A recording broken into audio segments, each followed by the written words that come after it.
Welcome to Le Weekend, your essential roundup of French news on culture, business, the economy, and current affairs. We bring you a convenient way to catch up on the stories from the past week in France, plus an additional focus feature blending reportage and cultural context. You'll find a seamless recap of the week's most important headlines without losing any content from our previous daily format, perfect for those who want to catch up in just one episode. Le Weekend is designed to keep you informed and engaged with a lighter touch at the end. Let's dive in.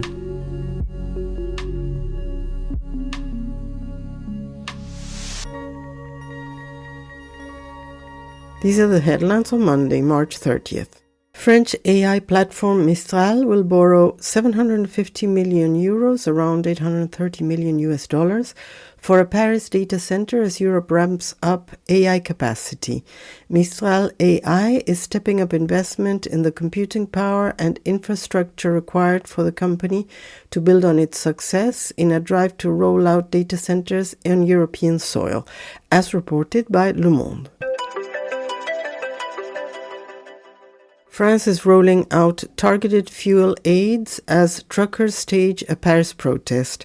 The French government has pledged targeted support for industries hit by surging fuel prices linked to tensions in the Middle East, while warning that broad, across-the-board financial relief is no longer sustainable. This comes as truck and bus drivers stage a Go Slow protest in Paris, as reported by RFI.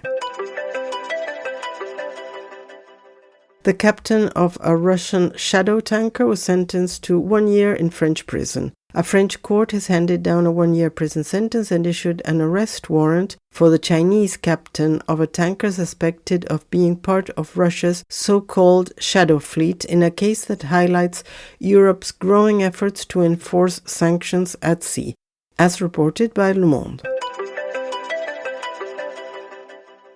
The trial began over the alleged hit squad network linked to a French Masonic lodge.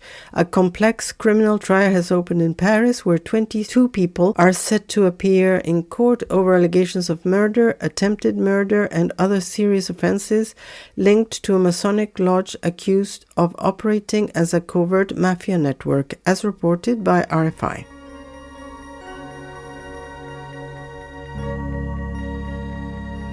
These are the headlines on Tuesday, March 31st. France's top magazine publisher Prisma Media is set to cut 40% of staff. The leading magazine announced plans to cut nearly 40% of its workforce by the end of this year in order to restructure, as reported by RFI. International humanitarian organization Médecins du Monde highlighted the exhausting daily lives of bike couriers. A new study by Médecins du Monde published on Tuesday highlighted the difficult working conditions faced by bike couriers in France, including long hours, low pay, discrimination, road accidents, muscle pain, and the impact on their health, as reported by France 24. The Alinea French furniture brand, part of the Mulliez Group, will close its stores, representing 1,200 jobs lost. Its attempt to reposition itself in the upper middle range of French-style furniture and decoration has failed, as reported by Les Echos. Celine Dion announced her big comeback. To celebrate her 58th birthday, Celine Dion announced in a video projected onto the Eiffel Tower a series of 10 concerts this fall in Paris, officially marking her return after 6 years away from the stage, as reported by France 24.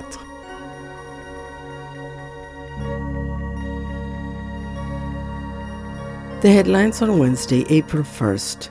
Inflation accelerated sharply to 1.7% year-on-year in March due to the war in the Middle East. The surge in oil prices caused by the conflict is impacting the French economy, with consumption falling in February compared to the previous month by 1.4%, as reported by Le Figaro.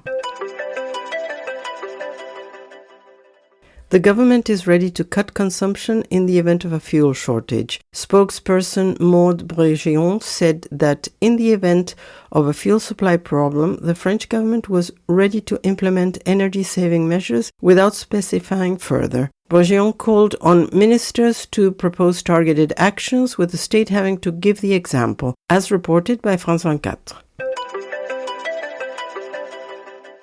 France is planning an inquiry as costs of the nuclear waste project skyrockets. After France raised the cost of its CIGEO nuclear waste storage project to 33.3 billion euros, around 38.3 billion US dollars, an increase of more than 8 billion, authorities are preparing to open a public inquiry into the plan, which has long faced opposition from anti-nuclear groups, as reported by RFI.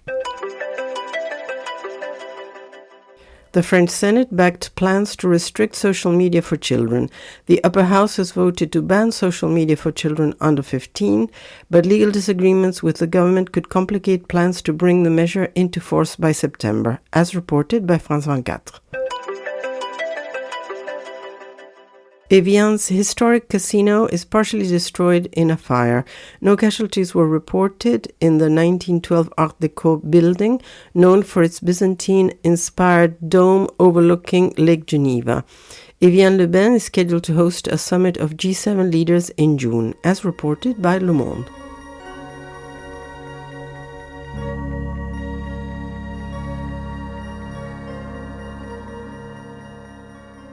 The headlines on Thursday, April 2nd.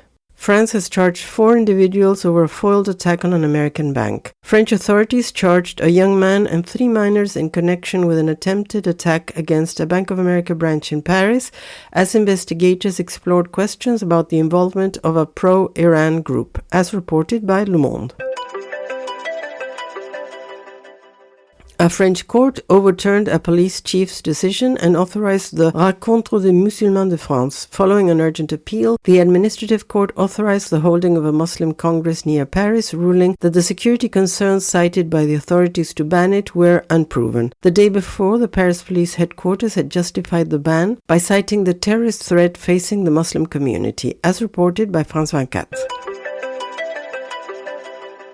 French-Palestinian European Member of Parliament Rima Hassan is to stand trial for glorifying terrorism. At the end of her police custody, La France Insoumise representative was served with a summons to stand trial for glorifying terrorism online as part of an investigation into a social media post, as reported by France 24.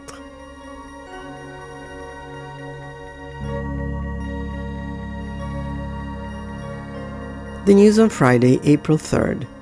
A container ship declaring French ownership passed through the Strait of Hormuz. The Maltese-flagged Kribi, belonging to the French maritime transport group CMA-CGM, crossed the strait, which has been virtually blocked by Iran since early in the Middle East war. It appears to be the first known transit by a major European shipping group since March 1st, as reported by Le Monde.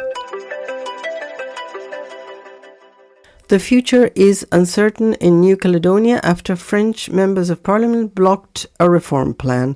Lawmakers rejected the government's constitutional reform for New Caledonia, casting doubt of the plan's future and prompting Prime Minister Sébastien Lecornu to call fresh talks with political leaders, as reported by RFI.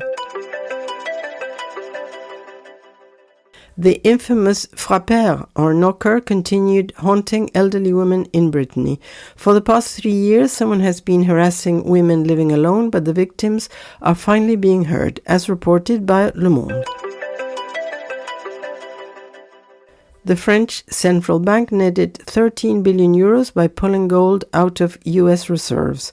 France's central bank has sold off the last of the gold it held in the United States Federal Reserve and replaced it with higher quality bars in Paris, taking advantage of rising prices to make nearly 13 billion euros as it upgrades its holdings, as reported by RFI.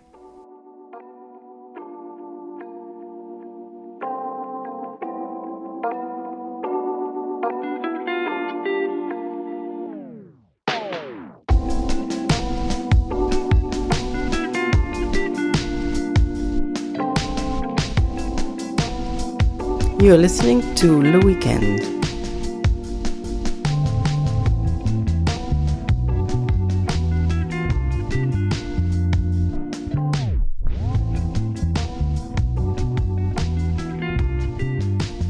And now that you're all caught up with the news from the past week, it's time for our focus story. Today we look at why a mysterious knocker is terrorizing a French village. For 3 years, a nocturnal stalker has terrorized elderly women in a small Breton village. No arrest has been made. An innocent man has been driven to the brink. And in a region whose folklore is built around figures that knock at the door of the dying, the case has taken on an unnerving resonance.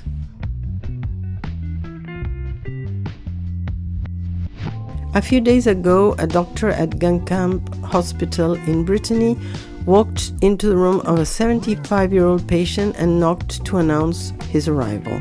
From inside came a scream. The woman, known only as Monique, was trembling and almost unable to breathe. Every knock, wherever it comes from, hits her now like a blow to the chest. She had been admitted to the emergency room, her body simply overwhelmed by exhaustion and terror.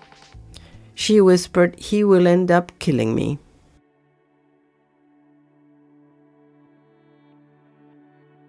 Monique is one of around 30 women identified as victims of what residents of Guingamp called Le Frappeur, the knocker.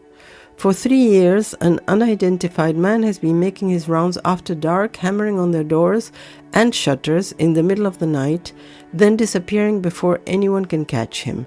He has never broken in, he has never spoken, he leaves behind nothing except fear and insomnia and the slow unraveling of a small community.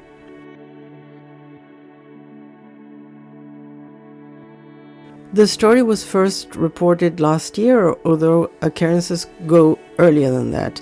Correspondent Florence Obnas returned to Gaudelin this week, and Le Monde reported that the knocker is still at large. What distinguishes the Gaudelin case from ordinary harassment is the apparent precision. According to Obnas' reporting, the perpetrator demonstrates detailed knowledge of its targets. He knows their routines, their living arrangements, and even the layout of their homes. He waited for one woman to return from an evening at the village hall before striking. When another woman's husband was hospitalized, he began visiting the now isolated wife. He avoids houses with dogs or whenever visitors are present. Witnesses and investigators noted that the knocker does not appear to act randomly. He seems to know when a target is alone and when her family is absent. One woman is reported to have documented over 100 separate incidents at her home across less than 2 years. The incidents reportedly take place primarily between 9:30 p.m. and 6 a.m., sometimes involving ringing, hammering on shutters, or throwing objects at windows, though the individual has never attempted to force entry.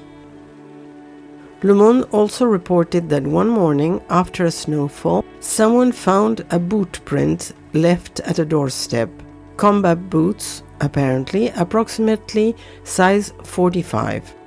Those who have briefly glimpsed the figure describe a man in his 30s or 40s, athletic enough to leap over hedges, shake off pursuers, and disappear along old footpaths between the houses. A formal investigation was eventually opened by the Parquet of Saint-Brieuc on charges of violence against a vulnerable person, but no suspect has been yet identified. Perhaps the most troubling development in Obnas' April 2026 report is not the knocker himself, it was his continued freedom has done to the village around him. With no arrests and no answers, rumor has filled the vacuum. Several names have circulated, 4 or 5 according to Le Monde, of men who in one way or another fit the vague composite picture of the suspect. 2 people briefly suspected have since left Gaudelin, their departures unrelated to the case but noted regardless. The most serious consequences have fallen on a man who we will identify only as M, a 68-year-old retired municipal worker, a local described as well-known and well-liked. He is an enthusiastic cyclist with a laborious build. He wears size 46 shoes. At a New Year's gathering in January, a friend joked that he ticked all the boxes. He laughed it off at first, then the rumors gathered weight, and one day he found himself accused directly in the middle of a village street. M had to now carefully choreograph his every movement through a village he has lived in his whole life, conscious of being watched. He built his career maintaining green spaces, and his commitment had been recognized with the Flowered Village Award in 2013, Village Fleuri. He raised 6 siblings in a fishing family. His vegetable garden was one of the finest in the area. Now, not knowing what to do when he's not working the earth, he said that you can slip into depression. Think even about ending your life.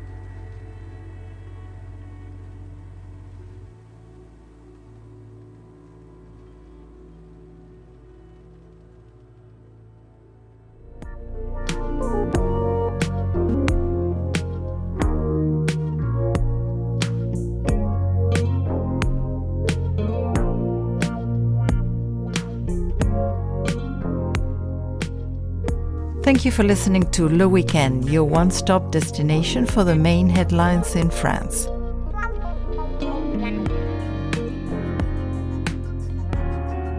Catch our weekly roundup every weekend wherever you get your podcasts. Stay informed.